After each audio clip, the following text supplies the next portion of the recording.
We are here because we want to meet as many investors as we possibly can. Quest does a great job at putting people here at the event. This event, I think, is great for first-time borrowers, first-time investors, and experienced investors. This event is great for finding funds that could fit their investment needs.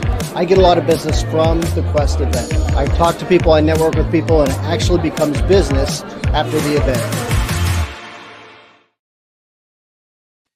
Yes, the Quest Expo. What a good time. Good afternoon, everybody. Thank you for joining us in another edition of our Self-Directed IRA Saturday. My name is Andrea Chacin, and I'm an IRA specialist here at Quest, joining you guys from Houston. It was sunny and bright this morning. Now it's a little cloudy, but nonetheless excited that it's Saturday and super excited about today's webinar. We have Vivian Yip. She's going to be talking to us about the secret to cash flow rentals, and I can't wait. I'm super excited about it. Before we bring her on, though, let's go through some housekeeping. First, as a disclaimer, always remember Quest Trust Company does not provide tax, legal, investment, or structuring advice or endorse any products, services, or investments of any type. All information and materials shared here today are for educational purposes only, and all parties are always encouraged to consult with their attorneys, accountants, and financial advisors before entering into any type of investments. Now, for those of you who are joining us for the first time, let's go over what a self-directed IRA is, and because it can be confusing for some people, and to be fair to them, different custodians use the term self-directed for different purposes. We here at Quest use it for two main reasons. One of them is the fact that you'll be choosing your own investments and bring them to us to invest your IRA. And two, that the investment's going to be strictly private, so nothing traded in the stock market. But really, an IRA is an IRA everywhere you go. It has the same contribution limits, the same rules, the same restrictions, the same distribution rules, etc. So it's the same account. The difference is going to be what you can invest in. Here at Quest, here's some of the examples that our clients invest their accounts in. Real estate, of course, the main one. Residential and commercial property, fix and flips, improved land. Those are some examples. Of course, private entities as well, LLCs, cryptocurrencies, LPs, etc. Some trusts as well, some real estate funds. And then promissory notes is another big one. These are basically just loans, whether secured or unsecured, mortgages, or convertible notes. So that's just to kind of give you a few examples, but then of course you can pretty much invest your IRA in anything and everything that is not traded in the stock market. If you have any questions, if you'd like to have a consultation with one of us IRA specialists, we'll be happy to talk to you, to walk you through the processes, the fees, so you kind of have a better picture of it. Or if you have any question at all, you'd like to have a conversation with us, we'd love to chat to you about self-directed IRAs. And then last but not least, before we bring our speaker up, we're super excited, and we're fast approaching our Quest Expo this year. Super excited about it. It's going to be upwards of 800 people. The convention center alone is beautiful. Lots and lots of networking, lots and lots of education, and lots of fun. So make sure you grab your ticket. We have this code right now where you can grab both general admissions and VIP tickets for half the price. So use code EXPO50. Don't wait too long, because we don't want you to be left out when we sell out. So please go ahead and get your tickets as soon as you can, because they're going fast.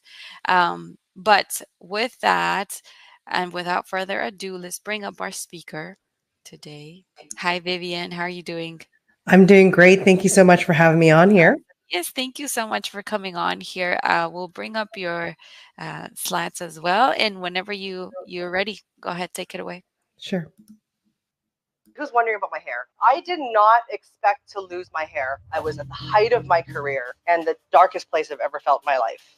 And I would come home and I said, that's it. By 2022 and 2023, I am going to quit my job and I'm going to live a life on my own terms. I am going to quit my job and I'm going to live a life on my own terms. We flipped our first house. We only made $9,000, but our best profit was more than $500,000. We're building those business-to-business relationships and, delivering a value that we can all be very proud of. Vivian Yip is visiting us from Austin. So everyone, without further ado, welcome Vivian Yip. And I created this brand because I knew how much work it is to make the phone calls, to do the follow-ups, to do all that stuff. And I thought, well, if I'm doing it for myself, why can't I do it for other people that are busy as well? Get to 80% confidence and then JFDI. What is that? Just do it.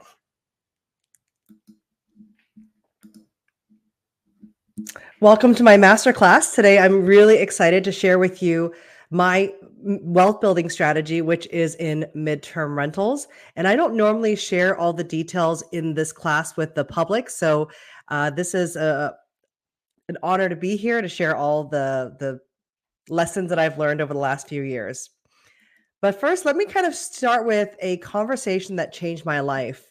When I was 25 years old, I read a book that impacted me. It was called Rich Dad, Poor Dad. And looking back, I realized how dumb was I because I never really implemented the strategies that I learned from reading in that book until I met a gentleman at the airport. In 2017, I met this guy who was on his way to somewhere on vacation, and he was wearing Bermuda shorts and a flowery tropical t-shirt. And he sat next to me and asked to borrow my iPhone charger. And in true Vivian fashion, I struck up a conversation with him and I said, I'm curious, what do you do for a living? You look like you are on your way on vacation. And he said, oh, I'm heading to Aruba for a month. And I was like, wow, that's amazing. How do you head to Aruba for a month? I only get 2 weeks of vacation at my corporate job. And he said, well, I'm kind of over it because I was just in Bermuda for a month prior to that. At that point, I was like, okay, so tell me, what do you actually do?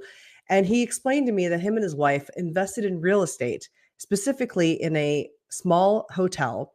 And over time, they owner operated it and they refinanced it and bought more and bought more. And now, many, many years later, they have a life where they could just do whatever they want. And they love this business because even if they're vacationing, people are still paying them and staying in their hotels. And I thought, gosh, that's what Robert Kiyosaki was talking about, is passive income and not trading time for money.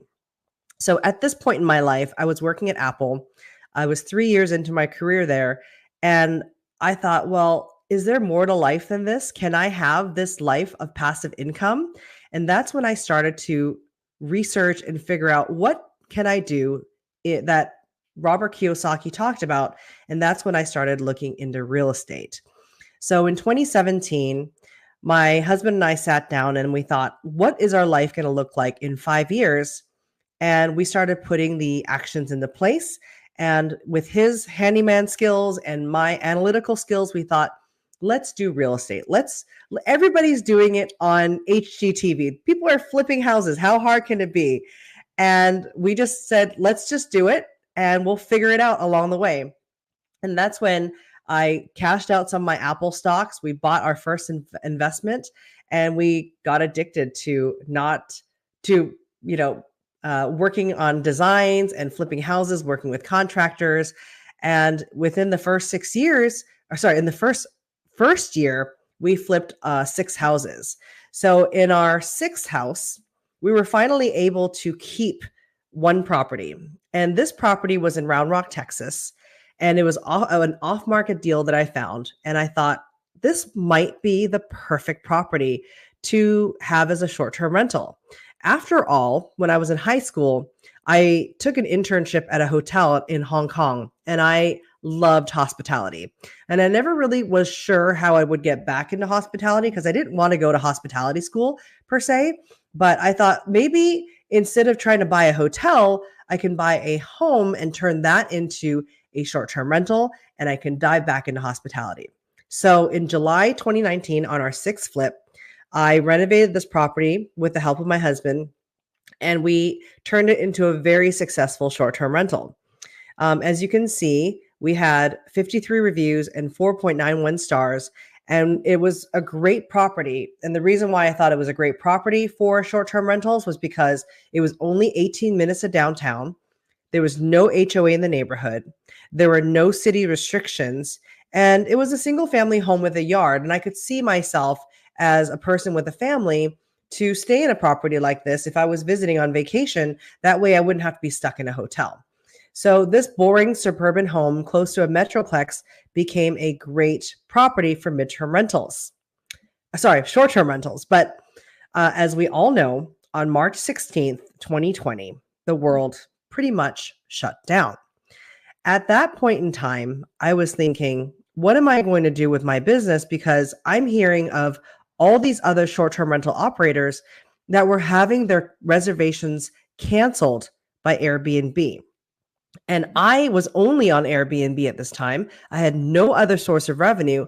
And I was terrified at how I was going to pay my mortgage if I had secured reservations and then Airbnb was canceling them. What was I going to do? So I started thinking outside the box. I called a friend of mine who was more experienced than I was in real estate. And I asked him, like, what do you think I should do next? Like, how do I prevent one company from controlling all my income? And he said, well, have you thought about travel nurses or maybe construction housing? And I thought, maybe that's interesting. Like, I never thought of it, but how could I be so dumb? When I relocated twice in my career, I also stayed in temporary housing. I thought, well, that is trying something different is better than not trying at all. So I snoozed my listing, and within 2 weeks, I was able to secure a reservation from a family moving from California, and they were building a home pretty close by, and they stayed for 3 months. They paid $3,800 per month for 3 months, and then after they left, I had a construction team come by, and they wanted to stay for 7 months, and because they negotiated the rate, they were willing to even do the lawn care. So just to put numbers in perspective, my mortgage was about $1,600 and rent at the time, long-term rent without any furniture, was also about $1,600 a month. And I was like more than doubling my income. So I thought, maybe this is a thing. Maybe this is how I can cash flow with less work. So that's when I really started to dive into what midterm rentals are. So for those of you wondering, what is a midterm rental? Well, we've all heard of 1-year unfurnished properties, right? That's the standard landlord strategy for eons. And then we have short-term rentals, which was all the rage in the last 4 years. With the low interest rates and people traveling domestically during the pandemic, people were buying short-term rentals left and right. But today I want to talk to you about this secret middle child strategy, which is the 30-day stay where it's furnished and all utilities paid. So with midterm rentals and short-term rentals, it is in the hospitality business. I want to remind you of that. And midterm rentals is an awesome strategy if you are looking to continue to invest in real estate but not sure how to cash flow, or you're an existing short-term rental operator and you want to do less work with the same asset. And with the right strategies in place, you can replace your W-2 income and cash flow in almost any market. My name is Vivian Yip. I'm the founder of corporaterentalsusa.com and a brand called Hestia. I am a 2-time Innovation Award winner at Apple, and I was a program manager at Apple where I was responsible for launching iPhones. Today, I have over 20 midterm rentals under operation in the Austin market and over 200 midterm rentals under the Hestia brand. And today, my husband and I have flipped over 30 properties in the last 6 years, and my passion is to help others live a life by design. So as I move on, I'm going to talk to you about who uses midterm rentals and why does it play such an important part in our society. So we have, first and foremost, insurance companies. A lot of people don't think about this, but you've probably had a friend who suffered water damage or a fire, or maybe they had mold issues in their home. And the insurance company will then cover the cost of the repairs. And then also there's a policy inside of your insurance that covers additional living expenses. That additional living expenses policy will cover you to move out of your home while your primary home is being repaired. So insurance companies uses midterm rentals all the time. There's also government contracts. I have a friend of mine who does tons of government contracts, and they are very, very lucrative if you know where to find them. And corporations as well. As I mentioned earlier, I relocated a couple of times, once with Tetra Pak from Toronto to Chicago, and then another time from Chicago to Austin for my job at Apple. Then there's also people remodeling a home.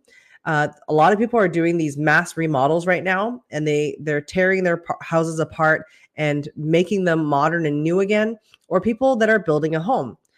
There's also digital nomads. With the pandemic, a lot of people changed the way that they live and work, and many of them choose to not be tied down to any particular place, and they just travel as they see fit. There's also construction teams, travel medical professionals, academics, and interns. So for those of you that have been looking at midterm rentals, you probably think about travel nurses all the time. So I wanted to touch base on Furnish Finder for a moment here. FurnishFinder.com is a website that attracts traveling medical professionals to find temporary housing for when they travel on their temporary assignments. And I also looked into travel nurses for a while as well, but I wanted to share with you why it didn't really work for me. Here's some data directly from Furnish Finder, and this shows where the demand versus supply meets in terms of money.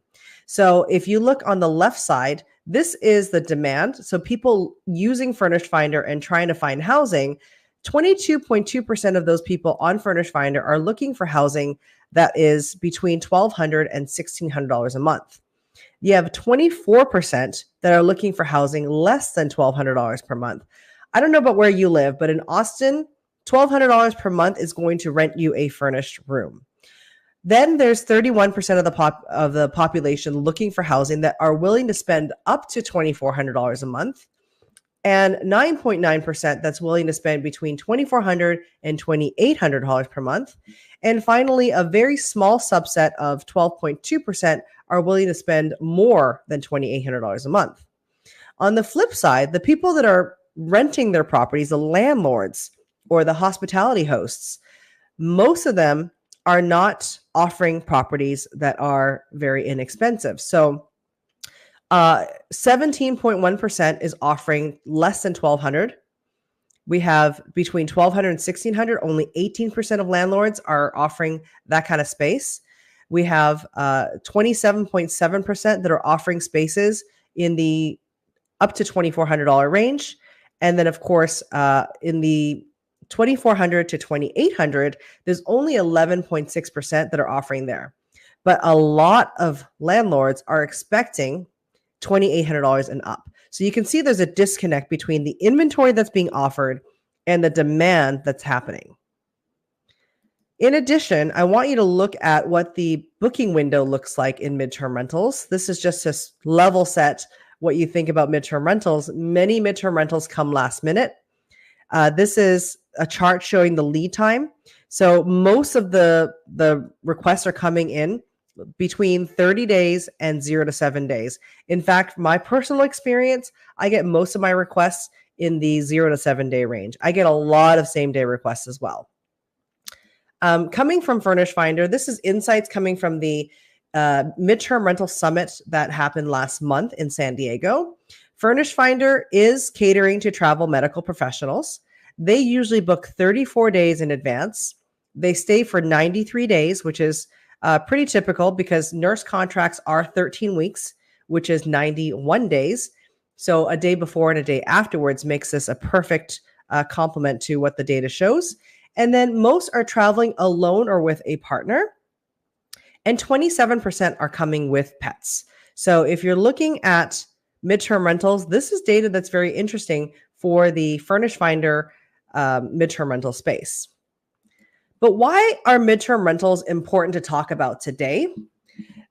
At Apple, one of our core values working there was a value called seeing around corners. And that's what it's the belief that you should be able to anticipate what's happening next. So we're seeing that short-term rentals are not only highly saturated, but they're also very regulated. There's tons of markets right now, like San Diego, like Henderson, Nevada, like Dallas, Texas, that are undergoing these regulation changes that are preventing from short-term rentals from operating anymore. Then there's also the fact that midterm rentals are more profitable than long-term rentals because you are adding value to the property with furniture, with utilities, and with maintenance. But what happens if midterm rentals then become saturated as well? So these are all the things that I would think about as I started growing my midterm rental business. But let's talk about some advantages and disadvantages. So first of all, midterm rentals have so many great advantages. I love that midterm rentals have higher quality clientele. When you think about short-term rentals in comparison, many short-term rental operators, they're coming in to celebrate and be festive with friends. They're drinking beer, they're hanging out around fire pits, they're throwing bags, they're playing beer pong, playing loud music. This is not the case at all with midterm rentals. We're often hosting higher quality clientele that just want to live and work while staying at your property. There's also lower turnover. So when it comes to midterm rentals, because we're hosting 30-day minimum stays, we're only cleaning the properties about every 30 days instead of every weekend or every other day like it is with short-term rentals. So you're not chasing cleaners, wondering if they're showing up, replenishing supplies like toilet paper, paper towel, laundry soap, all that kind of stuff. You also get higher occupancy. So again, they're not just staying for the weekends and your weekdays are empty. They're staying for a month or 2 months or even 6 months at a time. In the midterm rental space, there's no hotel occupancy tax in most cities. So far, I've only heard of one place in Florida where hotel occupancy taxes are applied to properties or applied to stays of 180 days and less. But for the most part, the general rule is there's no hotel occupancy tax on stays that are 30 days minimum. There's also no additional short-term rental insurance needed for most properties. In Texas, your standard property insurance applies as long as you're getting 30-day minimum leases. And then there's a lower cost of consumables. With midterm rental clients, you give them a reasonable starter amount of supplies, like 3 rolls of toilet paper for every toilet, couple rolls of paper towel, some laundry soap, some dish soap, and then that's it. Anytime they need to replenish, they're responsible for doing that on their own. So you're literally saving so much money. Have you guys seen the cost of toilet paper recently? It's insane. So you save a lot of money like that. But the most important thing about midterm rentals is the advantage of the freedom of time. I found that I was no longer needing to answer text messages all the time. My face wasn't buried in Airbnb's app all the time, answering the same questions over and over again. Like, how do I access the pool? How do I open the garage? How do I start the dishwasher? These things kind of go away once you start hosting midterm rental guests, and you'll find yourself way more present with your family and your friends. There are, however, some disadvantages. So some disadvantages, and that you can have some tenancy risk. So this was something that I was really concerned about when I started in the space. So I consulted an eviction attorney here in the Austin market, and I asked him, what is the tenancy risk with midterm rentals? And he said, at the end of the day, the tenancy risk is the same as short-term rentals. Once they have access to your property, it's the same eviction process. So don't worry about that. So we devised the lease to help us prevent tenancy issues, at least in the court of law. Sometimes midterm rentals can have lower revenue compared to short-term rentals. There's definitely going to be more wear and tear. Your place is not going to be cleaned every weekend like short-term rentals, and people are sitting on your couch 7 days a week as opposed to just on the weekends. There's definitely going to be more screening and documentation, and most important is going to be needing a network of other people that have midterm rentals, because if someone's staying in your property for an extended period of time, you want to have a network of other operators that do what you do so that you can pivot your potential business to other people if you can't host a stay. But what did midterm rentals do for me, and why am I so passionate about midterm rentals? I want to explain to you really why I'm so passionate. So I had a 7-year career at Apple, and my career there was incredible. As I mentioned, I spent a lot of time in operations there. I worked in the supply chain, and I won awards, and an individual award and a team award. And we were responsible for launching iPhones and MacBooks and Macs and Beats. It was always moving pieces. It was always fun. It was very, very challenging. And as you can see in 2021 or 2020, the stock split. And that was like a celebratory moment for us at Apple because all of our stocks just like quadrupled. So it was really, really incredible career there until it wasn't. Right. I took a job in June of 2020 where myself and another individual, our team was responsible as control tower to be launching the iPhone through a pandemic. So if you guys remember, supply chain issues were at the top of newsstands, and it was no different at Apple. Every single day was a new challenge, a very difficult challenge, and we would pivot, solve the problem, have a new challenge, solve the problem. And at the end of the day, there were so many things that were out of my control, and it caused a ton of stress for me. In addition, as a mom of 2 kids, my kids were home. I had so much mom guilt. I felt like they had nowhere to go. I had no time to take care of them because I was glued to my computer all the time, working 18-hour days for 4 months straight. My house was a wreck. I had paid no attention to my husband. There was all these things that were coming at me at once. And honestly, it was the worst time in my life. And I was extremely, extremely stressed. But I felt really lucky. I felt lucky that I had already started looking into real estate and finding success there with my husband by flipping houses. And then we found more success by hosting these extended stays and knowing and understanding the short-term rental model. And I knew at that moment that my hair loss was a signal for me to pursue my own dreams as opposed to working for someone else, because working for someone else, although it was very lucrative and very challenging, it wasn't serving me anymore. And that's when I looked and said, this is time for me to pivot. But I wasn't sure how. And I needed money. So I sold that short-term rental that I showed you earlier. And I bought this place for $185,000 and I sold it for $348,000. And that put money in my pocket as well as some confidence to pursue my own dreams. And on January 2nd, I woke up after I started my medical leave. I started a 3-month medical leave so I could de-stress and figure out what I wanted to do next with my life. And I woke up, my hair was like, whatever was left of it, I had about 10% of my hair left. I woke up like Albert Einstein. And my husband's like, I think it's time for you to shave your head. And I looked at him and I said, I think so too. So we grabbed a stool and went into the master bathroom and he pulled out his clippers and row by row, he started clipping my hair and shaving it off. And I was really, really afraid to look in the mirror to see the monster that would be staring back at me because I wasn't sure what I would look like with a bald head, completely bald.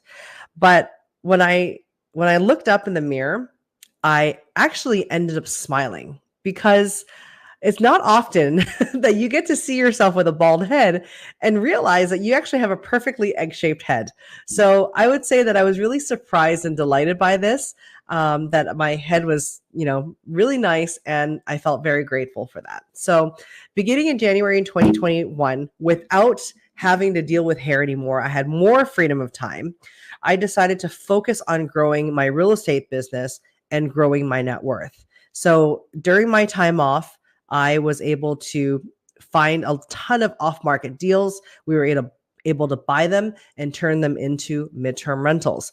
And we were able to 7x our net worth that year in 1 year. So I bought more real estate, furnished them, turned them into midterm rentals, and created a semi-passive cash flow of over $120,000 a year. But 6 units was not enough because people came to know that I was working and dealing in extended stays, and people kept asking me for more inventory, and I didn't know how to have more inventory because I had run out of money at this point, but I had a ton of cash flow. So I ended up networking and creating a network of people that do the same thing that I do.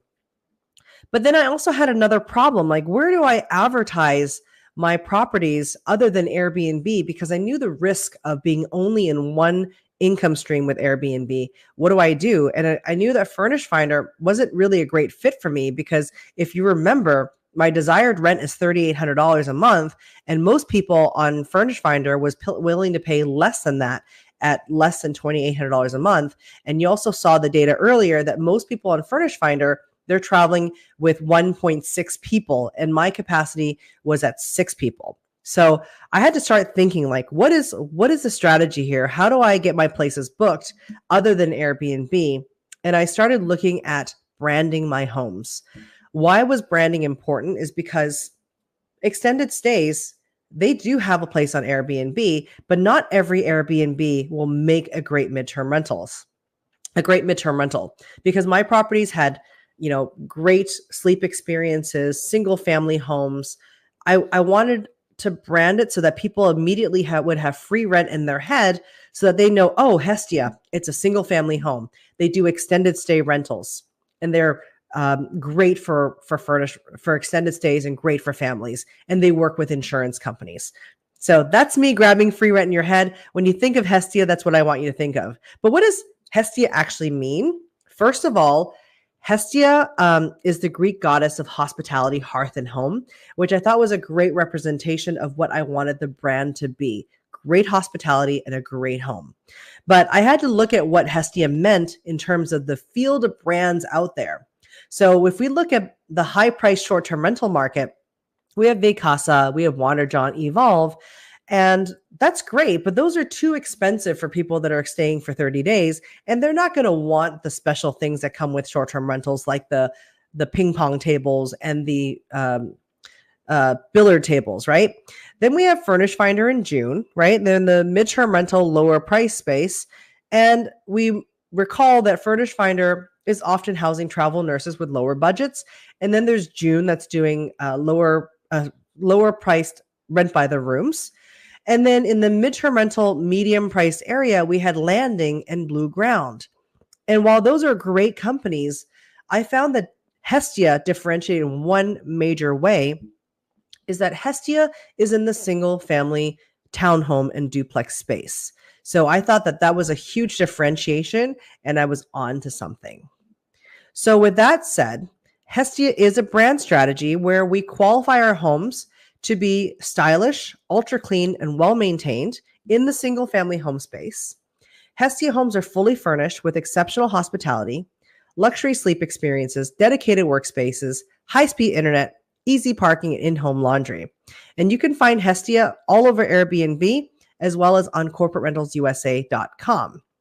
And there's so many individual hosts that are trying to capture the attention of insurance companies, of businesses. Well, what if we take the Hestia brand as a strategy and take Hestia to the businesses that use midterm rentals? So these are the companies that are currently using Hestia homes. And we have the top line here and the second line here are companies that are using the insurance model here. And then below is the corporate housing companies that are housing their employees in Hestia homes. And over the last year and a half, we've been building these relationships day by day by bringing Hestia homes to their attention, right? When you have over 200 properties, you get their attention a lot faster than if you have just one property. And they know what to predict and what to think about when they think about Hestia because they know that if they need a single family home, they need a premium property. Oh, let's see if Hestia has something. And we nurture these businesses by problem solving, and they see us as trusted partners as well. So I know you as investors out here are thinking, well, how does this all apply to me? Because you're probably thinking, well, how do I keep buying rental properties? And how do I make them cash flow? Or how do I ensure that they cash flow? So the next few minutes, I'm going to talk about researching the midterm rental market. And I'm going to forewarn you, don't suffer from analysis paralysis. Just hyper-focus. If you're looking for real estate, just hyper-focus on 1 to 3 areas and study them hard, because then you'll be able to find a good deal because you specialized. Get to 80% confidence and then JFDI. You will figure out the rest. And join my Facebook group. Midterm Rental Wealth, where you can network with other midterm rental operators. We have everywhere from 0 midterm rentals all the way to 150 midterm rentals in this group. So don't listen to me, listen to everybody else. There's a lot of people in this great group, about 3,000 of us now, that all do this strategy. So there's ways to research your midterm rental market. My favorite way is Price Labs, but there's also Furnish Finder. There's, depending on the size of the property you want to buy or invest in. There's Airbnb or VRBO. There's Zillow. There's the MLS. And also a trusted realtor. If you need a realtor in your market, I've been training realtors with my brand new course. It's free to all realtors to learn about how to be an expert in the midterm rental market. And then combining these, the information from these 5 places, you can create a holistic view of the MTR competitive landscape. But if you want to look at the way, my favorite way of doing it, I love Price Labs. And I get asked this question every single day. Will my property make a good midterm rental? So scan this QR code and you will get the YouTube link for when I worked with Price Labs on this very special training where we dive in deep into what makes a good midterm rental. Things like, do EV chargers matter? Do pools matter? Does a pet policy matter? How much are people paying for cleaning? What are their cancellation policies? There's so many different ways you can slice and dice with Price Labs, way deeper than you can get with other tools out there. And as you're thinking about whether or not midterm rentals are right for you, and you're teeter-tottering on whether you want to invest in real estate, I want to remind you that someone with half of your IQ is making 10 times as you because they aren't smart enough to doubt themselves. So midterm rentals, there is an art and a science. So with the art side, I want to remind you that midterm rentals are different from short-term rentals. There are going to be things that you want in your midterm rental that differ from your typical short-term rental. Things like dressers, high-quality furniture, having a dedicated workspace, nightstands on both sides of the bed. This one's important, especially for me, because I am one of 8 million people in America that have sleep apnea, and I sleep with a CPAP machine. So I would hate to stay somewhere with an extended stay where I couldn't have my CPAP next to me. Focus on amazing sleep experiences. A lot of short-term rentals have crappy beds. If you focus on amazing sleep experiences, people will come back or recommend your place because they're committing to an extended stay, not just for a weekend. Have enough seating for a family and the capacity that you can host in your property. Have access to laundry rooms and easy parking. I cannot emphasize this enough. I can't tell you how many places I've stayed at on Airbnb where I can't even access the laundry room or the garage is full of the owner's stuff. So design with the client in mind, right? For me, I want the client that wants a whole home, that would love an extended stay that is high quality. That's who I'm trying to attract. The science is careful management of your calendar is crucial to midterm rental success. As we saw earlier, the lead time on midterm rentals is very, very short. If you're focusing on insurance days, know that people don't plan on setting their house on fire. People don't plan on water damage or mold issues. And when they need to leave their house or move out of their home, it's often a very last minute thing. So you want to make sure that you're leaving your calendar open so that people can book your place very easily. Because as soon as you have a booking 2 weeks out or 3 months out, that erases your chances of being able to capture that booking. So you can use a tool like Price Labs to maximize your occupancy and revenue. I have a training for that as well. And then use midterm rentals as your main strategy and then fill in the gaps with short-term rentals where it's legal. Because again, those short-term rentals in the future are going to block your calendar and remove you from being able to host these extended stays. This is just an example of your typical short-term rental calendar. You know, this person has 2 weekends blocked already. So if someone wanted to book on Airbnb from April 1st to April 30th, they're going to be completely overlooked. So you're probably wondering, how do you work with Vivian Yip? I've helped thousands of real estate investors with their midterm rental business. There's 4 ways you can work with me. Number 1, you can leverage our Hestia brand. It is a membership program. We certify all Hestia homes. You need to be a professional host to be part of this program with at least 1 year of experience and superhost status. And then we send an inspector to your home to make sure that your property is of the quality that we want as part of our business. Number two, if you're in the Austin market and you don't want to touch anything to do with midterm rentals, but you just want the cash flow, we do property management and it's full service through the Hestia 360 program. Number three, maybe you are interested in learning about midterm rentals deeper than what we've learned here. I have a couple of courses. One is a $197 boot camp where you can learn how to do midterm rentals without owning any properties. And I'm going to show you how to find that property, how to furnish it in 48 hours, and start running your midterm rental as soon as possible. Or if you are looking to pivot from short-term rentals into midterm rentals, I have a deeper, more in-depth course that will go through everything you need to know about midterm rentals, including what the market is looking for if you're trying to buy your next midterm rental. And number four, I am a realtor as well, so I can help you buy your midterm rental. And I have a huge network of other realtors as well that specialize in midterm rentals in their market. And these are some of my students that have taken my courses. They've had nothing but positive feedback. And, we have Twana here that is a beginner. And then we have Robin here that's a long-term rental operator. And she's been doing long-term rentals for years. And she got exceptional knowledge from how we handle leases in the midterm rental space. So I know that I didn't plan to lose my hair. And I didn't plan to quit my job as soon as I did. I actually exceeded quitting my job 2 years in advance of what my original plan was. But the signal was clear for me that my strategy in life would be real estate. And knowing that I wanted to be in hospitality again, and I have a love for real estate, I now know that my hair loss didn't happen to me, that it happened to me because it's allowed me to combine my love of real estate and hospitality combined. So you can learn more about me and my business at vivianyip.com. Thank you so much. Excellent. Thank you so much, Vivian. That was awesome. Really good information. Really good quotes there. I love it. I loved it. Thank you very much for being here. If you guys have any questions for Vivian, please, now's the time to post them in the chat.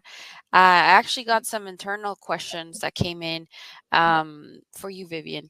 So where are the Hestia properties mostly located? Our inventory is very strong in the Texas market right now. We continue to grow that every day, but we have a lot of demand for people wanting Hestia to grow to California, to Florida, to Georgia. So we wanted to ensure that we get our core markets right first, and then we could grow the brand pretty quickly if we wanted to. I think it's just a matter of getting the certification process going and qualifying the homeowners. Right, excellent. And another question, do you assist with finding or with financing? Do I assist with financing in terms of purchasing the properties? Mm-hmm. So I do have a vested interest in Heritage Oaks lending here in the Austin market. We lend in 13 states, but what I found was a lot of mortgage brokers don't understand the midterm rental market. So if you want to work with me, you can use Heritage Oaks Lending. You can send me a message on my website, vivianyip.com, and I can put you in touch with my husband, who is the owner of that company. And then if you are outside of those 13 markets where we serve mortgages, you can contact the Dolan Group. Paul Dolan does underwrite midterm rentals over 50 states. Okay, awesome. Thank you.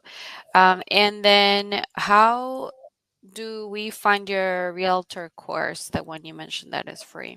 You can find that on YouTube or even on vivianyip.com.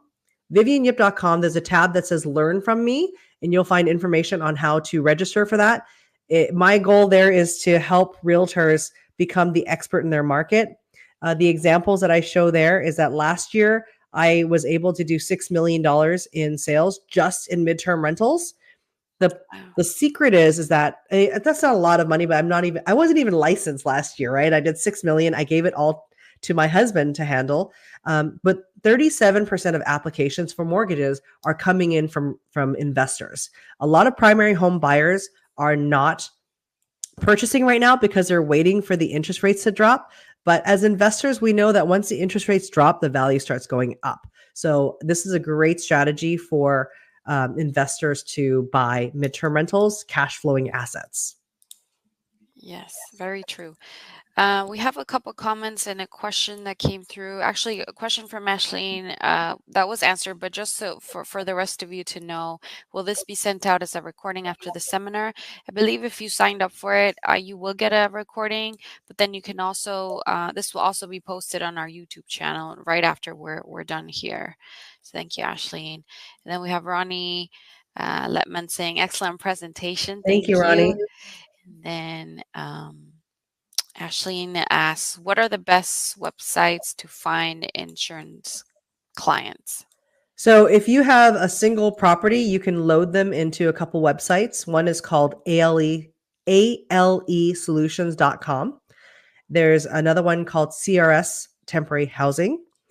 Then there's Sedgwick as well. And then the final one is Temporary Housing Directory.